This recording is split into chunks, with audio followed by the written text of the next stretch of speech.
Bueno, bienvenidos a todos y a todas a esta jornada organizada por el Grupo de Trabajo Interplataformas del CO2. Mi nombre es Luis Díaz, soy el presidente de la Plataforma Tecnológica Española del CO2. Este grupo de interplataformas, este grupo de trabajo se constituye como un foro de encuentro de las plataformas tecnológicas españolas que han identificado a la organización del CO2 como punto de sinergia. El grupo lo constituyen Food for Life Spain, Bioplat, que es la plataforma tecnológica de biomasa para la bioeconomía, PACNet, que es la plataforma del envase y el embalaje, Susquem, la plataforma de la química sostenible, Platea, la plataforma tecnológica del acero, la plataforma tecnológica del hidrógeno y de las pilas de combustible y la que yo presido, que es la plataforma tecnológica española del CO2. Esta jornada la hemos titulado Jornada de Impulso Líneas Estratégicas 2022 y va a consistir en tres partes diferenciadas. En la primera parte tendremos a la jefa de la subdivisión de programas temáticos científico-técnicos de la Agencia Estatal de Investigación del Ministerio de Ciencia e Innovación, Marian Ferrer González, que nos va a explicar las oportunidades para la valorización del CO2 en los proyectos I+D+I y líneas estratégicas 2022. A continuación tendremos la oportunidad de que los oyentes realicen las preguntas que deseen. La segunda parte consistirá en breve presentación de ideas de proyectos, digamos, de este área, que los presentaremos en su momento, y al final tendremos, como suele ser habitual, oportunidad de empezar reuniones B2B que durarán varios días y que, por cierto, tengo que decir a los que aún no les hemos contestado respecto a estas reuniones que estamos en ello por la premura de tiempo para organizar la jornada y que en breve nos pondremos en contacto. Y sin más, cedo la palabra a Marian, nuestra habitual secuestrada para venir a estas cosas. Y Marian, cuando quieras. Buenos días a todos. ¿Se ve la presentación? Sí. De acuerdo. Buenos días a todos. Es un placer para mí participar en esta jornada para presentar la nueva convocatoria de proyectos de líneas estratégicas 2022, que justo esta mañana ha abierto la ventanilla. Este es el motivo de por qué solamente asistiré a la primera parte de la jornada. Haré la presentación de la convocatoria y me tengo que retirar porque no puedo incurrir en el principio de concurrencia competitiva escuchando ideas de proyectos que puedan surgir para esta convocatoria. Pero no quería faltar hasta este llamamiento para que conozcan de primera mano las características de estos proyectos. Esta convocatoria es una convocatoria que nace al amparo del Plan de Recuperación, del Mecanismo de Recuperación y Resiliencia de la Unión Europea, donde la ciencia y la I+D se reconocen como elemento fundamental para aumentar la productividad, el empleo, la modernización y transformación de los procesos productivos, sociales, ambientales, dando como, digamos, como referencia y como base la I+D+I para todas estas actividades. Este plan de recuperación tiene 5 líneas directrices y una de ellas habla de la colaboración público-privada como el elemento fundamental para el impulso de esta recuperación económica, para aumentar la capacidad de inversión de los proyectos tractores y movilizar tanto a empresas como agentes sociales y que llegue a todo el tejido productivo. Es por eso que nace esta convocatoria con formato de colaboración público-privada, proyectos de líneas estratégicas, que en este caso es la convocatoria 2022, ya tuvo una edición el año pasado, en el 2021, y que, como digo, pues está recogida en nuestro plan estatal, en el Plan Estatal de I+D+I 21-23, está enmarcada en el Mecanismo de Recuperación y Resiliencia de la Unión Europea y es la única convocatoria de esta casa, de la Agencia Estatal de Investigación, en la que no es una convocatoria bottom-up, donde todos, digamos, los temas están abiertos, sino que es una convocatoria dirigida, donde se definen una serie de topics, unos temas en los que tienen que estar enmarcados los distintos proyectos. Es una convocatoria que tiene como objeto fundamental hacer colaborar a las empresas y los organismos de investigación para financiar proyectos en esas líneas estratégicas de las que estábamos hablando y que veremos a continuación, y que en esta ocasión, en la convocatoria 2022, tiene un presupuesto de 70 millones de euros, 35 millones de subvención que provienen del Fondo de Recuperación Europeo y 35 millones de préstamo de los presupuestos generales del Estado. Los topics elegidos para esta convocatoria, que ya se publicaron hace una semana en nuestra página web por anticipado, antes de la publicación de la convocatoria, han sido 18, que recorren todos o muchos ámbitos de la sociedad que ahora mismo necesitan ser desarrollados, y en concreto el topic 10 habla de la captura, almacenamiento y valorización del CO2. Con lo cual, bueno, pues es evidente que el foro en el que nos encontramos tiene en este topic grandes oportunidades. Este topic, el topic 10 de captura, almacenamiento y valorización de CO2, define cómo deben de ser las propuestas que se presenten al mismo, que deben de abordar uno o varios de los aspectos que están en la transparencia, que son pues la captura y el almacenamiento de carbono y la valorización del CO2, principalmente almacenamiento y procesos de transformación química y biológica in situ, incluidos pero no exclusivamente, el CO2 para combustibles, nuevos tipos de vectores de energía, la producción mejorada de productos básicos, producción de hidrocarburos, por ejemplo, pues la recuperación mejorada de petróleo, la mineralización del CO2 como materiales de construcción, por ejemplo, desarrollo de polímeros y producción química, síntesis de productos intermedios para muchos productos farmacéuticos y químicos, por ejemplo. Y el impacto que se espera con los proyectos que se presenten a este topic, pues es que las tecnologías de utilización de CO2 tengan el potencial de reducir notablemente las emisiones de CO2, que es algo que está ahí, y esto es pues alrededor del 10% de las emisiones anuales actuales del mundo. Las tecnologías de valorización del CO2 pueden generar productos de valor añadido, esto es algo que todos también conocemos en este foro, que crean empleos y beneficios económicos y ayudan a compensar el costo de implementar tecnologías de captura y almacenamiento de carbono. Y por último, la integración de procesos físicos, químicos y biológicos para vincular la captura, el almacenamiento y la reutilización in situ del CO2 en productos de valor añadido. Bueno, pues dicho esto, ¿cómo deben de ser los proyectos que se presentan a esta convocatoria? Como decíamos, alineados con los topics, en este caso concreto con el topic número 10, refiriéndose a un solo topic en la propuesta, que es donde va a ser evaluado el proyecto. Son proyectos que se realizarán en colaboración por varias entidades, como decíamos, una convocatoria enfocada a la colaboración público-privada, que para el cálculo de intensidades de ayudas para las empresas en el marco europeo nos estamos moviendo en lo que se llama investigación industrial. Tenemos una convocatoria que es la de colaboración público-privada, la antigua Retos Colaboración, que supongo que muchos conocen, que está, digamos, un paso más adelante en desarrollo experimental, pero en este caso se queda en investigación industrial y también esto permite que las intensidades de ayuda sean mayores en el caso de las entidades que reciben, digamos, ayudas en forma bien de préstamos o bien de subvención para el caso de las empresas públicas. Tienen carácter interdisciplinar los proyectos y tienen que tener un presupuesto mínimo de 400.000 euros y un máximo de 2 millones de euros. ¿Cómo tiene que ser el consorcio? Al menos un organismo de investigación, ya sea público o privado, y una empresa. Eso es lo mínimo que se pide.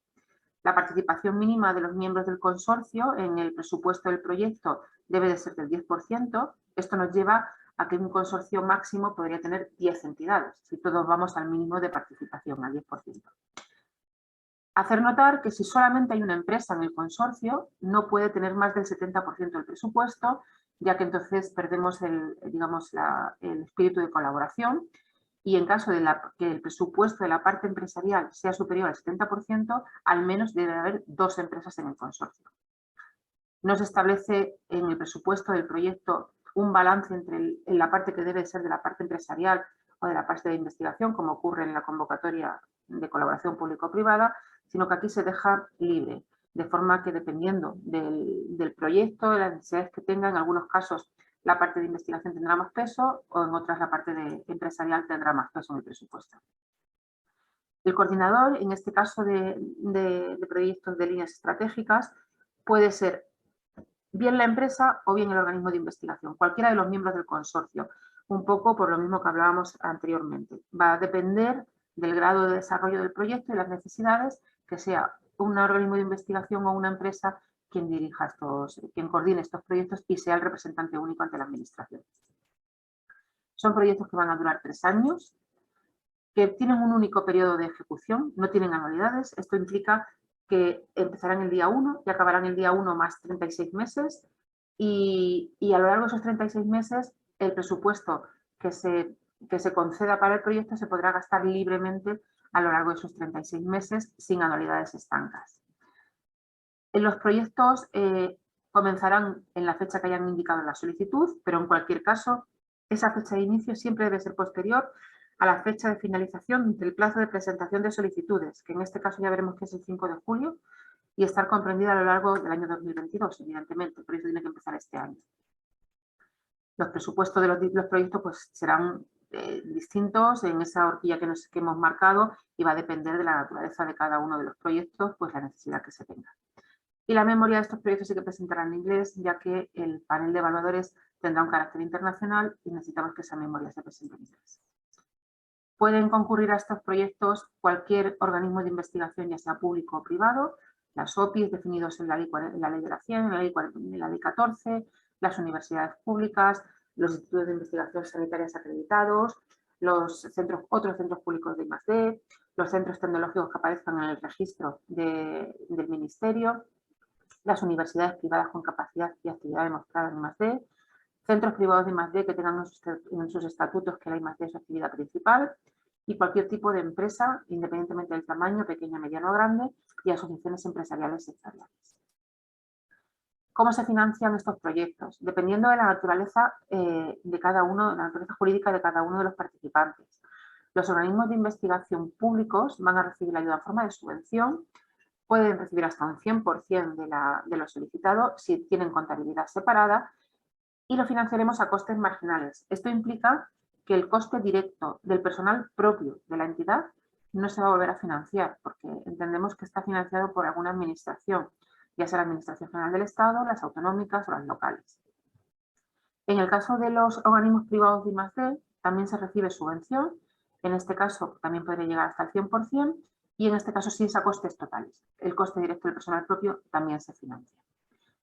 Las empresas van a recibir la ayuda en forma de préstamo a costes totales, costes directos incluidos del personal propio. La intensidad de ayuda que reciban va a depender del tamaño de la empresa y de la situación financiera en la que se encuentren las empresas. Se hace un análisis de la situación de la viabilidad económica de las empresas y en función de esta y del tamaño determinamos la intensidad de ayuda que se puede recibir por el marco europeo. Podríamos llegar hasta el 95%, que esto sería el caso de una pequeña empresa que estuviera muy saneada. Las empresas públicas no se pueden endeudar, por lo cual no pueden recibir préstamos y en este caso reciben subvención a una intensidad máxima del 65%, que es lo que el marco europeo indica para investigación industrial para grandes empresas. Hacer notar que en los organismos públicos de investigación, aunque el coste directo de personal no se financia, el personal sí que tiene que estar computa en el presupuesto del proyecto, en ese presupuesto de horquilla entre 400.000 y 2 millones de euros, computa porque además los costes indirectos van ligados a esta partida. Para quien reciba préstamos, para las empresas, las características serán al Euribor a un año publicado por el Banco de España el mismo día del mes anterior de la publicación de la convocatoria. La convocatoria se publicó, creo recordar, el viernes pasado, pues el mes anterior, en mayo, el mismo día, el Euribor que hubiese. Y estamos hablando que estaba en 0, no llega a 0,2%. 10 años de amortización para devolver el préstamo, pero los 3 primeros años no se devuelve el préstamo. Son 3 años de carencia, se empieza a devolver en el 4.º año. Hay que presentar garantías bancarias porque al final es un dinero que hay que devolver al Tesoro y bueno, pues si la empresa recibe más de 200.000 euros en el proyecto, tiene que presentar garantía bancaria. Hay un segundo supuesto en el caso de que supongamos que una empresa no recibe 200.000 euros, recibe menos, pero está en un proyecto con varias empresas y entre todas reciben más de 1 millón de euros. En ese caso, también habría que presentar garantía bancaria, que siempre sería por el 25% de la cantidad que se conceda, no por el total. ¿Qué se financian estos proyectos? Pues costes de personal, propio de nuevo contratación, ojo a los costes marginales de los organismos de investigación, como decíamos. Se financia el personal de las sociedades cooperativas, los socios accionistas también, de las spin-off. En este caso, pues cuando se formaliza la ayuda hay que presentar, la justificación de la ayuda hay que presentar un poder notarial y una justificación de la titulación del personal que se imputa al proyecto. pero no financiamos los autónomos. Aparatos y equipos, pues amortización de nuevos usados en todos los casos, y con la excepción de que los organismos de investigación pueden imputar adquisición siempre y cuando la vida útil sea igual a la duración del proyecto. Materiales, pues todo lo que esté directamente relacionado con el proyecto, pero no se financian materiales de oficina ni consumibles informáticos. Pedimos las cuentas auditadas, la cuantía será de 2.500 euros por beneficiario, el máximo, y es para todo el mundo. En esta ocasión me refiero, si antes si estabas obligado a auditar tus cuentas no se financiaba este coste, pero en esta convocatoria por requisitos del plan de recuperación y el marco se va a financiar el informe de auditoría a todo el mundo. Y en el caso de las empresas que están obligadas a auditar sus cuentas, pueden utilizar un auditor distinto del ROC para la auditoría de estos proyectos. Los viajes, todo lo que sea necesario para la ejecución y coordinación del proyecto. Consultoría, solamente es una partida ligada al coordinador para la ayuda de la gestión del proyecto y estamos hablando de un máximo de 20.000 euros por proyecto. Los servicios centrales para los organismos públicos de investigación también son financiables, siempre y cuando tengan tarifas públicas calculadas conforme a su contabilidad de costes. Sujetos experimentales, en el caso de que sea necesario pues, hacer algún experimento con personas o con algunas encuestas, o siempre que no estén vinculados laboralmente con la entidad beneficiaria, eso será financiable.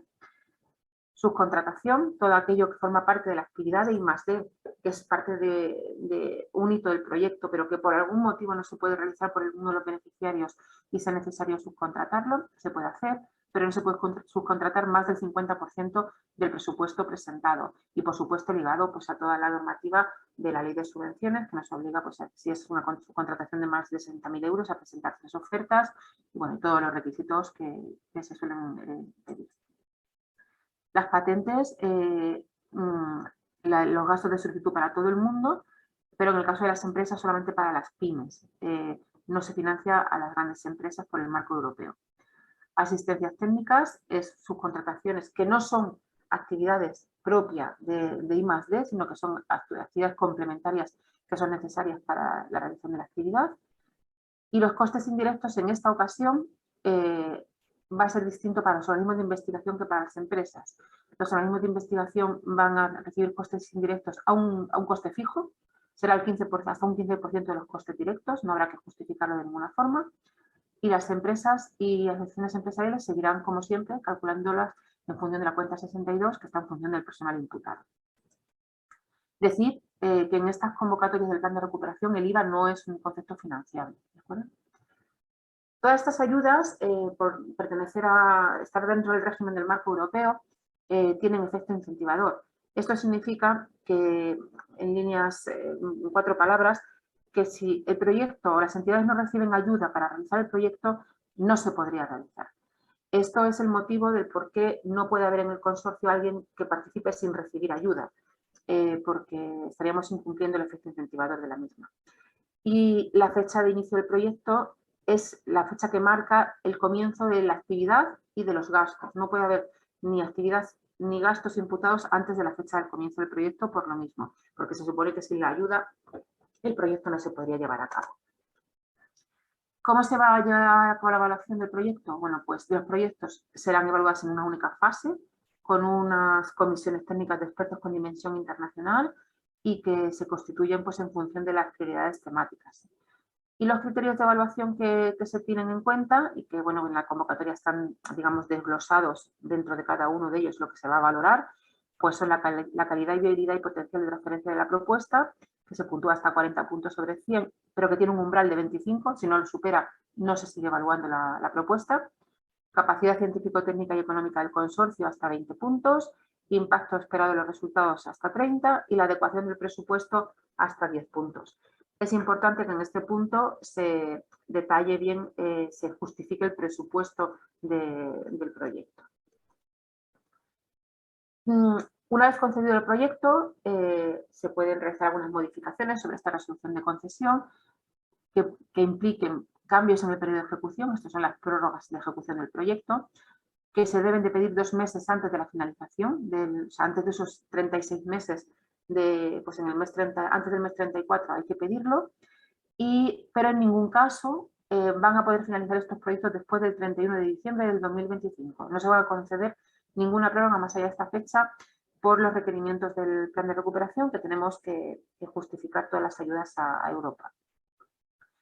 También se permite que en el caso de que haya alguna causa sobrevenida, y esto es importante, pues algún concurso de acreedores de alguna empresa, alguna situación de este estilo, que es lo único que se nos permite por parte de la abogacía del Estado, podamos hacer un cambio en la composición del consorcio. Pero un cambio que no implica que no puede entrar ningún miembro nuevo que no estuvo en la evaluación, porque si no, no estaríamos cumpliendo la concurrencia competitiva, digamos, esa entidad no habría pasado por ese proceso de competencia. Pero sí permitimos que las actividades que deja de hacer el socio, que por esa situación sobrevenida deja de hacer, se reparta entre el resto de los miembros del consorcio, se vuelve a reevaluar el proyecto si los objetivos del proyecto siguen manteniéndose, digamos, bien y se pueden llegar a la consecución de los mismos, y también se tienen que seguir cumpliendo las condiciones de los proyectos. Si solamente hay una empresa en el consorcio y desaparece, el consorcio no puede seguir adelante, no hay una colaboración público-privada, ¿de acuerdo? Y esto hay que pedirlo 4 meses antes de que finalice la ayuda, como muy tarde, porque es un proceso, otra vez un proceso de evaluación que pasa por evaluación de Estado, por intervenciones de Hacienda, y entonces necesitamos un poco de tiempo. En este caso, vamos a conceder la ayuda en forma de costes directos y costes indirectos, 2 bolsas. Dentro de costes directos, todos aquellos conceptos de los que hemos hablado, que son gastos elegibles, el dinero que concedemos se va a poder gastar libremente entre ellos, con lo cual no va a hacer falta pedir modificaciones de cambio de partidas presupuestarias. Tampoco vamos a permitir los cambios entre costes directos y costes indirectos. Son bolsas estancas, con lo cual no habrá que pedir ninguna modificación, es el resumen, para todo lo que sea utilizar el presupuesto que se ha concedido de una forma o de otra, ¿de acuerdo?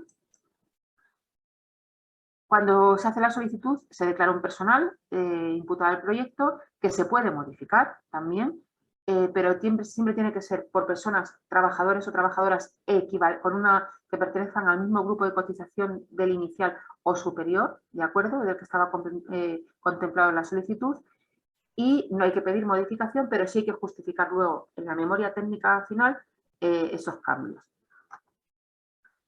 Va a haber un único informe de seguimiento científico-técnico a la finalización de la ayuda, que se va a presentar en el plazo de 3 meses a contar desde la fecha de finalización del proyecto, un solo informe. Y la novedad es que en esta ocasión tampoco va a haber informes económicos anuales, va a haber un único informe económico al final del proyecto. Con lo cual, y este se va a presentar el día 1 de enero del año inmediato siguiente al que finalice la ejecución.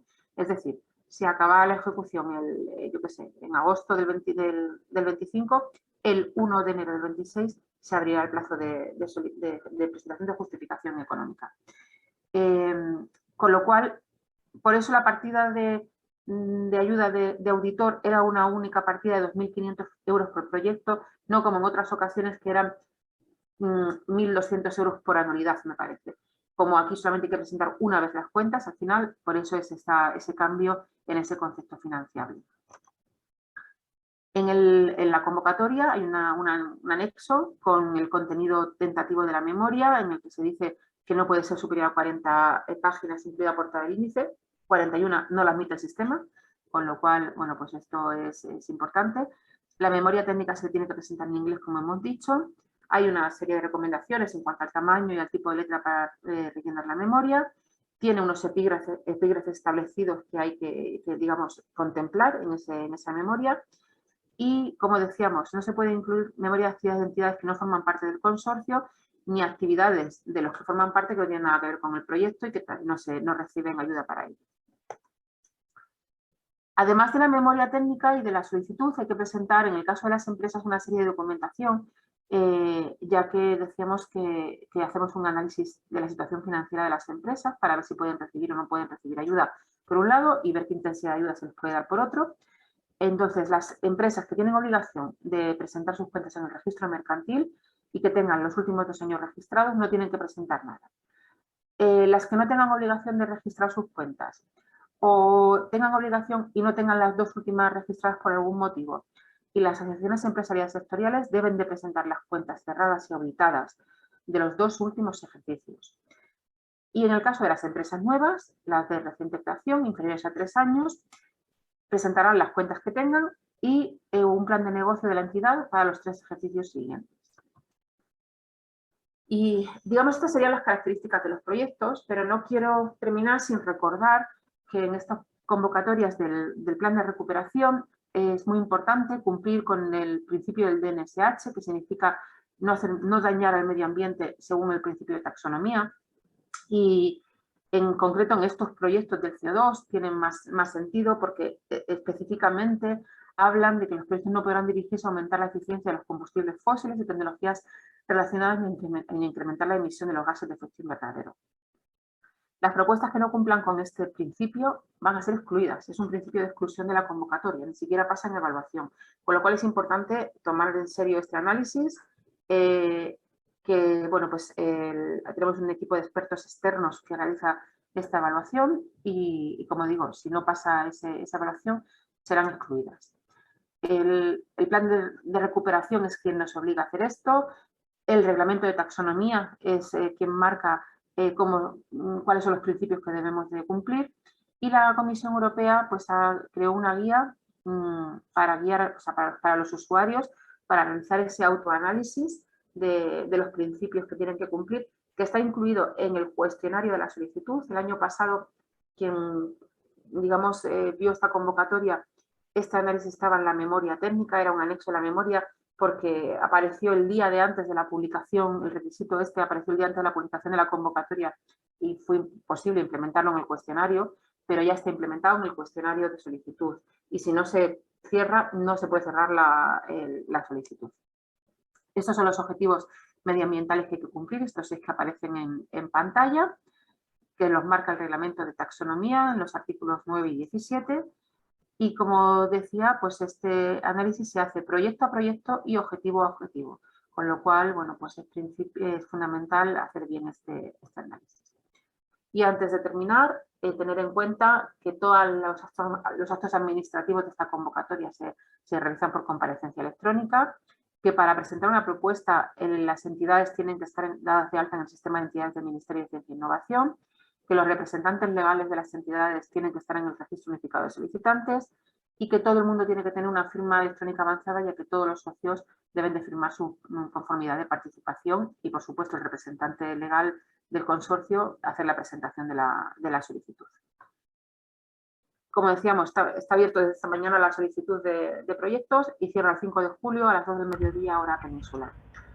Y por mi parte, pues nada más, esto es todo lo que quería compartir de la convocatoria.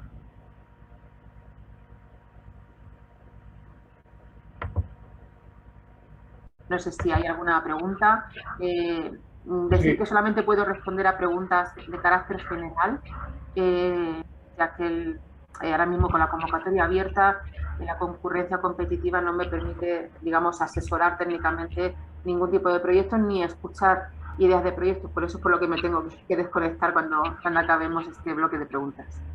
No, Marian, tenemos un par de preguntas generales.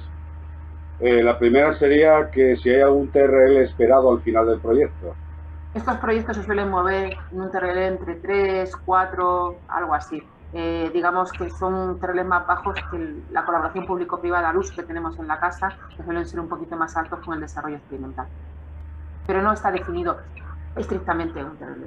Correcto. Y la otra pregunta, bueno, es la habitual respecto a los viajes. Me preguntan que qué pasa con la asistencia a congresos. Se supone que son congresos donde presentas el proyecto, lo que sea. Ya, en estas convocatorias no están, digamos, tanto en esta como en la colaboración público-privada, la asistencia a congresos es una partida que no se financia, ¿de acuerdo? Esto se financia en nuestras convocatorias de proyectos de investigación más básicos, desorientada y no orientada, pero no en este tipo de proyectos. Y la última ya sería ¿qué ocurre si el gasto es menor del presupuestado? ¿Perdón?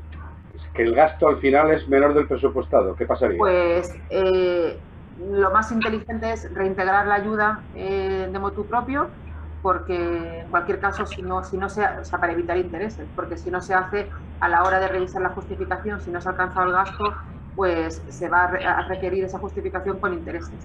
Entonces, en caso de que no se, lo ideal sería pues inmediatamente pues reintegrarlo. Pues bueno, nada, Marian, muchísimas gracias una vez más. Un placer. Yo os deseo una jornada muy fructífera, que se presenten muchos proyectos y que tengamos la oportunidad de financiar a los mejores para que, bueno, pues sigamos impulsando este sector.